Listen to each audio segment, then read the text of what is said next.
Many times when I went out of Iran, when I went abroad, and people asked me, where are you from?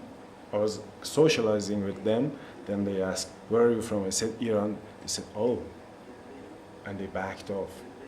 Like I'm diseased or I have HIV or something, whatever. Well, I'm not. That's a terrible feeling.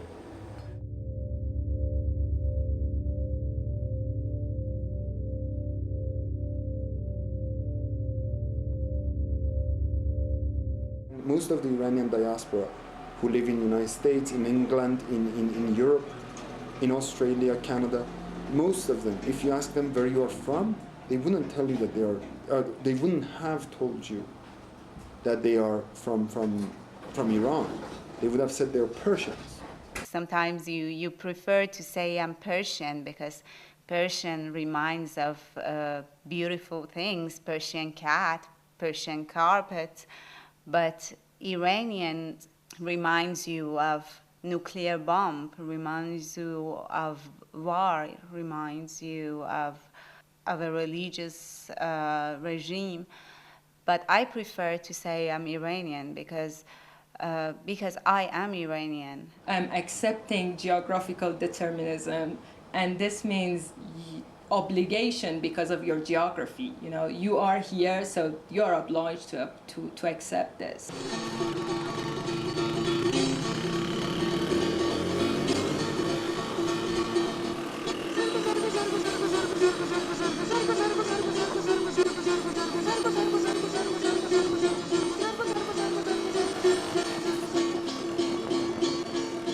از سراح آذری گذر، از حدود جعفری گذر، از سراح آذری گذر، از پیاز جعفری گذر، از حدود سروری گذر.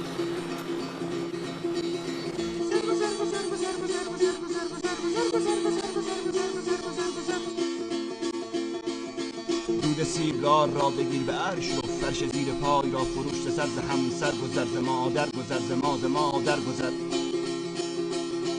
دود سیگار را ببین برو بمیر، زیر پای را ببین، ز جان ز خانمان گذر، ز سر ز همسر ز مادر گذر.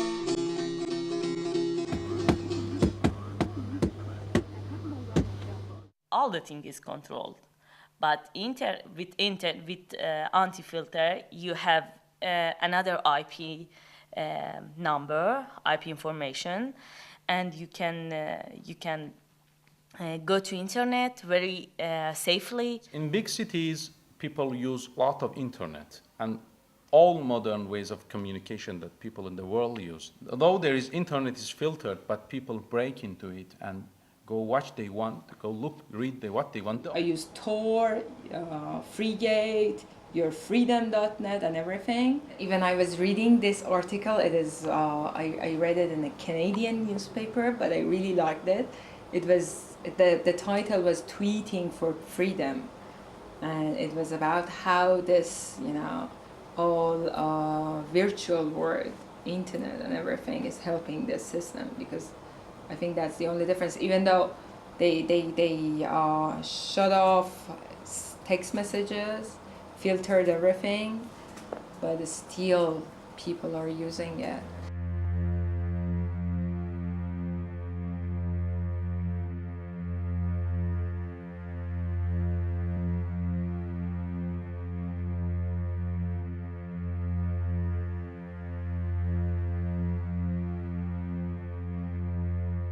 I think that the world should help Iranians, because without any help, without something which is a resource, which helps you, you can have this facility.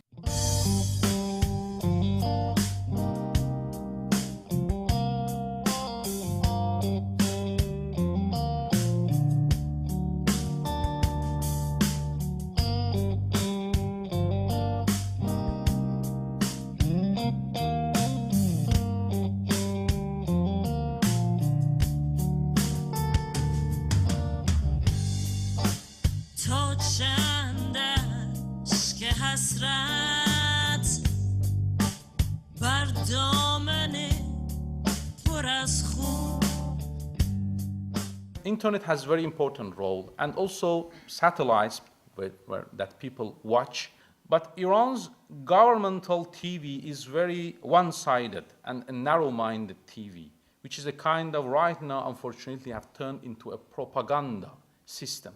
And Iran's TV has an important role still in the village, in the small cities, and where people don't have access to different voices.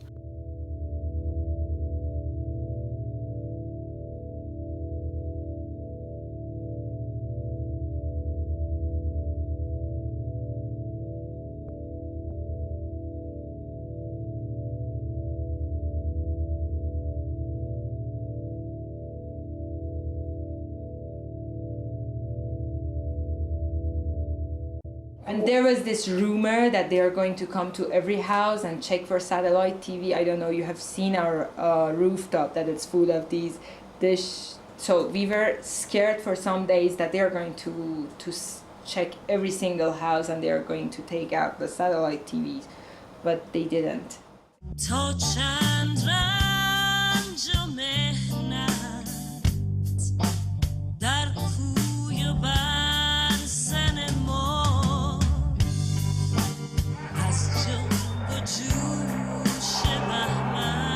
به گفته او این جمعیت به دنبال خواسته‌های اصلاح طلبان و معترضان به نتیجه انتخابات امسال خواهد بود. باید دوباره طوفان در ماه بهمن Massive crackdown is underway. Police are patrolling Iran on this busy Sunday. Thousands of Iranian government loyalists and protesters have been clashing on the streets. The latest that we have, according to a reformist website. I think that's brilliant. Both an activist and another one. That Friday that we had the results was like, you know, a huge shock. Even if you see our Facebook pages of that night, everybody was online and we were like, no, this is not true. This is not going to be the results. We were expecting tricks. Even there were SMS, like text messages that go and vote in the morning. Don't go to mosques for voting. Go to the schools and universities to vote.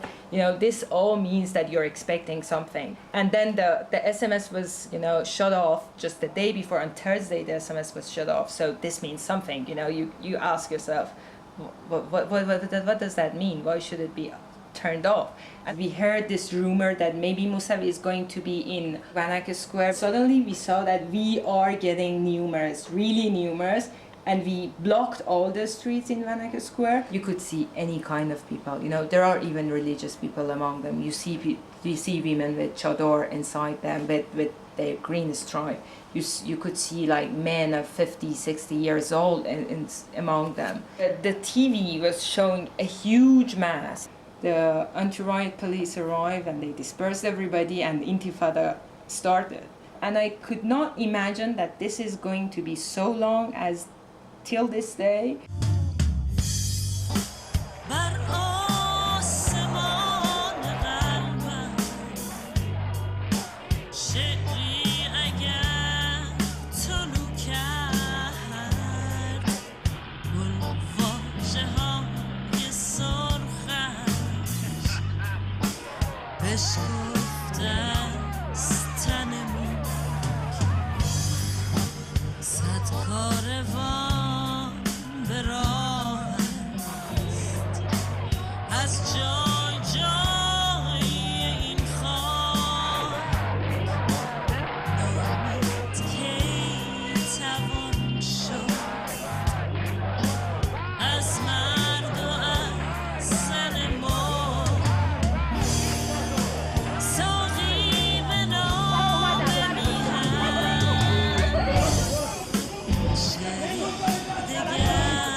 You know, it's your country, it's your people, you love it, you enjoy it, but you can't ever wonder and hope for it to have been easier, to have been an easier life.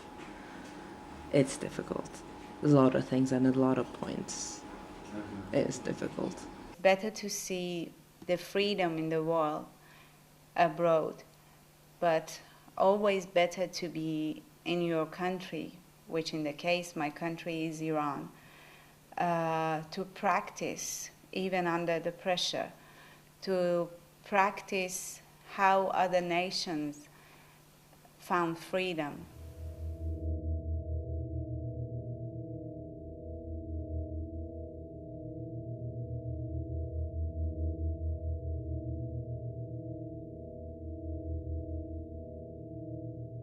People were chanting Allah Akbar against Shah. Allah Akbar means that God is the great, and hey, dictator, you have power, but we are people and we are voice of God, and God is more powerful than you, so people are more powerful than you.